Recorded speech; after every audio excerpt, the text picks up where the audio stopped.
Hello les meufs. Hello les gars. L'autre jour, tu nous as dit qu'il n'y avait pas de différence de programmation entre les mecs et les gars, pas de différence entre les exercices et tout. Voilà, ça dépend des objectifs en fait. Pourtant, là, je suis allé voir sur le site de l'Orange Bleu. Et donc, eux, a priori, ils préconisent de ne pas vraiment travailler les pectoraux pour les femmes. Alors, en tout cas, ce que j'ai vu, ils disaient qu'il fallait, en fait, avec des poids de 4 kilos, d'accord, 8 séries de 10 répétitions. c'est Qu'est-ce que t'en ça. penses, du coup? Alors j'ai vu ça aussi. Ils préconisent de faire des séries, et encore, hein, c'était pour les personnes, les femmes avancées. Allez, avancez. 8 séries de 10 répétitions en développé incliné aux haltères avec des poids de 4 kg. D'accord. Et après des écartés aux haltères. D'accord. Voilà. Bon alors la question des pectoraux et des femmes, c'est une question qui revient assez souvent parce qu'il y a en fait encore pas mal d'idées reçues à ce niveau-là, parce qu'il y a plein de femmes qui craignent de perdre leur poitrine si jamais elles travaillent les pectoraux. Toi, ça t'est pas arrivé en travaillant les pectoraux?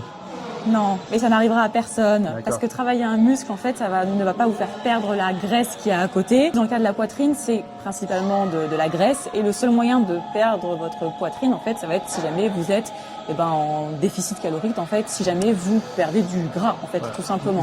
Vous allez perdre du gras globalement Voilà. et un petit peu Et sur la notamment poitrine. sur la poitrine. Mais le fait de travailler les pectoraux, ça ne va pas vous faire perdre votre poitrine. Et j'irais même en fait dire l'inverse. Je dis pas que ça va faire grossir votre poitrine, mais le fait de développer les pectoraux et de développer en fait la ligne en fait La qui ligne va au apparaître milieu. ici. Oui, parce que Noémie, elle est strie quand elle contracte. En fait, d'un point de vue visuel, ça peut même faire un espèce d'effet d'optique un petit peu et de rendre ça plus sympa. Mais sans parler d'esthétique, c'est quand même hyper important pour les femmes de travailler leurs pectoraux comme les hommes en fait.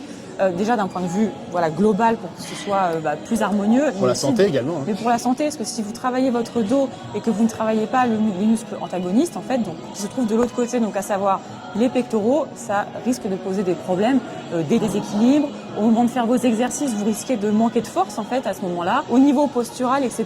Donc en fait, personne ne devrait éviter de faire un groupe musculaire. Et en plus de ça, même si on travaille comme des acharnés nos pectoraux, on n'aura jamais des pecs de mec. Faut s'enlever ça de la tête, quoi, clairement. Juste une petite précision, c'est pour les femmes qui ont des implants. Je sais qu'il y a différents types d'implants, ma mère.